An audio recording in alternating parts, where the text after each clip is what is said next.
Lillian came home from work with a soft, almost imperceptible smile on her face. Without a word, she slipped off her shoes, placing them neatly in the corner of the living room, and headed straight to the bathroom. The door closed behind her with a gentle click, and for nearly 40 minutes, she remained inside, meticulously preparing herself, showering, doing her hair, applying makeup with precision. Daniel, meanwhile, was finishing up dinner.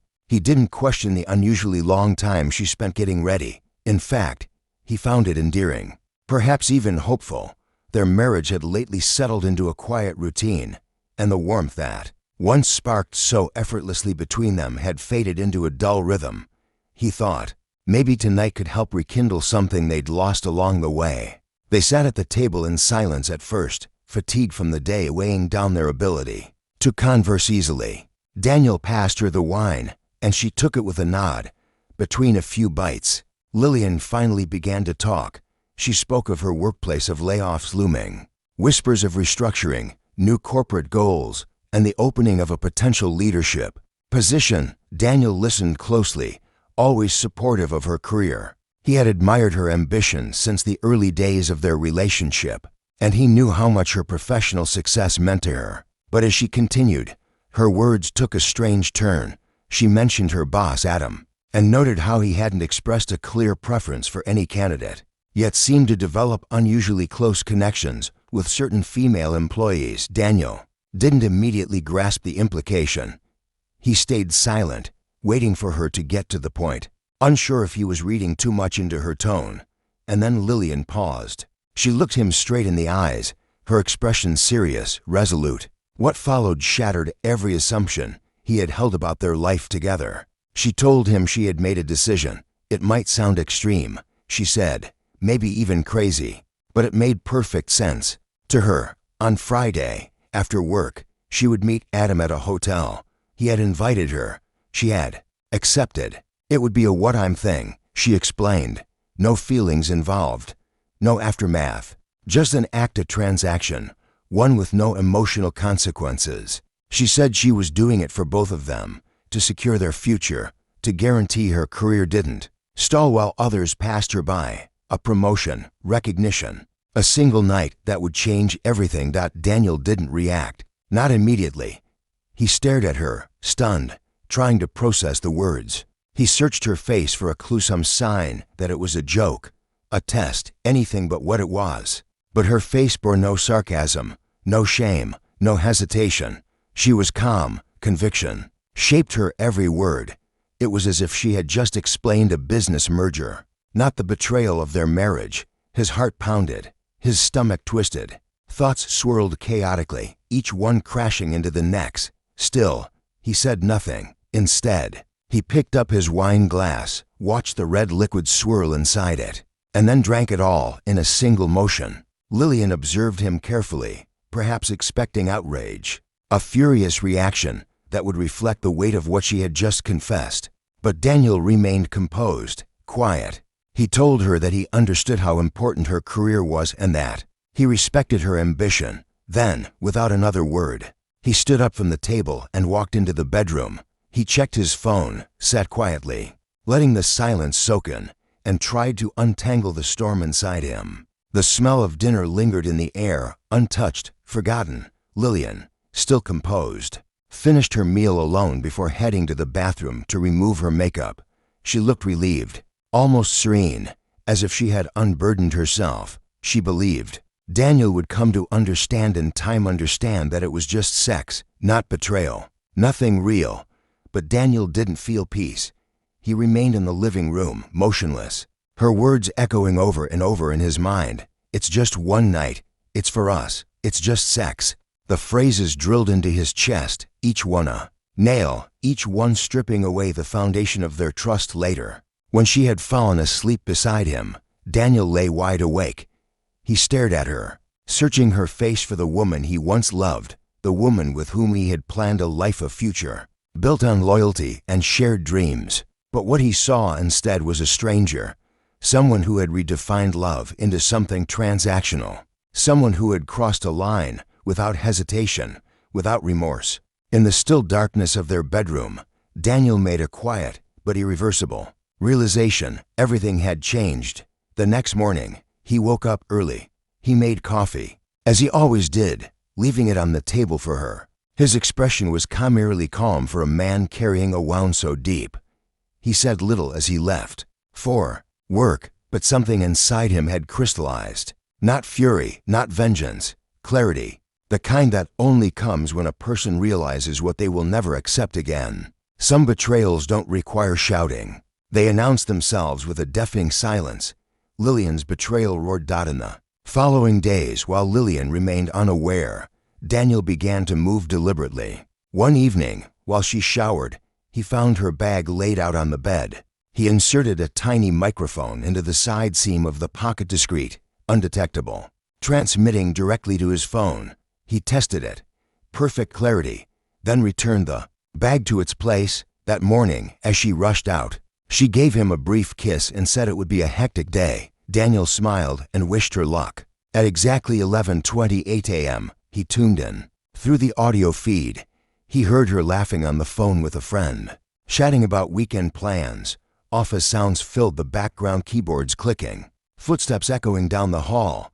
Then a voice, male, confident. "Adam, got a minute?" he asked. Lillian asked her friend to hold and invited him in. The door shut behind him with a soft but final click. The tone changed. Adam sat beside her. Daniel listened, heart tightening. "Friday night. Everything's still set, right?" Adam asked. Lillian confirmed the room was booked. Adam's voice was smug. "This'll be good for both of us." He chuckled. "Relax, it's the office. Anyone could overhear." Daniel heard kissing. Lillian's breath quickened. She whispered, "Just kisses, nothing else. If anyone hears, it gets complicated." Adam laughed again. "I'm just celebrating early." Then more murmurs. A chair scraping the floor, and his promise, the promotion was guaranteed. Daniel's jaw clenched. His hand trembled as he stopped the feed. The proof was clear. The betrayal no longer lived in the shadows. He opened his contacts and found the number he had pulled from Lillian's phone days earlier. Adam's wife, Vanessa. He called. Her voice was sharp, guarded. "Hello," he introduced himself calmly, then urged her to listen. What he had to share concerned both of them. There was a long pause. Daniel explained everything, his suspicions, the microphone, the conversation he had recorded just hours ago. He told her about the plan for Friday night, about the hotel, about the room. "I have the recording," he added, "but I need you to catch them in the act." Vanessa didn't hesitate. Her voice shifted from suspicion to fury. "I'll ruin that idiot. And that snake. Count on me." Daniel sent her everything: location, time, room number, the audio files, all of it. On Friday, Lillian left the house dressed elegantly, saying it was a private executive gathering and best if she went alone. Daniel helped her into the car, complimented her, and smiled. She never noticed the stillness in his eyes. After she left, Daniel opened the app.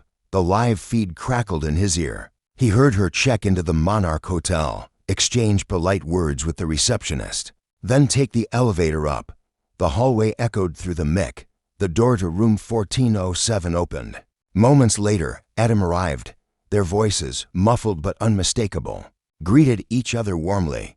Adam commented on the room's ambience, pleased. There were more kisses, whispers of how this night would secure her promotion. Confidence turned into carelessness. Then a knock. 3 deliberate knocks. In room 1406. Vanessa had arrived nearly an hour earlier, quietly securing the room next door. She waited in the dark, tense but composed. When she sensed the moment had arrived, she stepped out and made her way across the hall. 3 loud knocks. Silence followed. Lillian's hesitant voice called, "Who is it?" Adam approached the door. Vanessa's voice sliced through the tension. "Open the door, Adam. I know you're in there. And I know who's with you." The door creaked open. Vanessa walked in, phone recording. Lillian scrambled, pulling a sheet around herself. Adam stood still, pale. Vanessa's voice dripped with contempt. "This is your promotion, Lillian. This is how you advance, by ruining marriages." Lillian tried to speak, but Vanessa cut her off. "You just destroyed mine, and now yours is over too." She filmed their shame, then turned and left. As she walked through the lobby, she sent the video to the company president. No edits, no explanations, just the truth, raw and unfiltered. Daniel's phone buzzed. A message from Vanessa, mission accomplished. Everything was in place. Daniel acted immediately. He opened the banking app, drained their joint accounts into his new personal one, canceled her credit cards, and blocked her access to all systems. Then, he changed the smart lock code on their front door. He placed the divorce papers in an envelope, added a copy of her keys, and packed her essentials into bags in the garage. At 11:04 p.m., Lillian returned. She entered her code. Denied. Again, nothing. She knocked, calling for Daniel. He responded from behind the door, voice calm. Your divorce papers are here. Your bags are in the garage. Take them and go. He slid the envelope under the door. She opened it. Shock hit her like a wave. She pleaded, tried to explain, but he didn't budge. You did this for yourself, he said coldly. Now live with it. Lillian stood frozen, then walked to the garage, grabbed her bags, and drove away back to the hotel. She knocked on Adam's door. He opened it slowly, still in the aftermath of his ruin. Did they see it? She asked.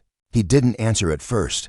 Finally, he said, the company called. We're both fired. She sat on the bed beside him, defeated. What now? Adam laughed bitterly. Now, there's no we. You've destroyed everything. Leave. She begged to stay the night. No, he said. Get out. Lillian left, directionless. She called a friend, who took pity and gave her a place to sleep, a mattress on the floor. Her phone buzzed non-stop. Family, friends, colleagues' messages, filled with disappointment and condemnation. The scandal spread fast. Adam's wife filed for divorce, citing adultery and publicly sharing the evidence. Lillian and Daniel's divorce was finalized. She received nothing. Screenshots and videos circulated. Whispers turned into open mockery. Neither Adam nor Lillian found work. Their reputations were scorched. As for Daniel, he never looked back. He understood now some betrayals don't need revenge. They crumble on their own weight. And those who trade love for ambition often end up with neither.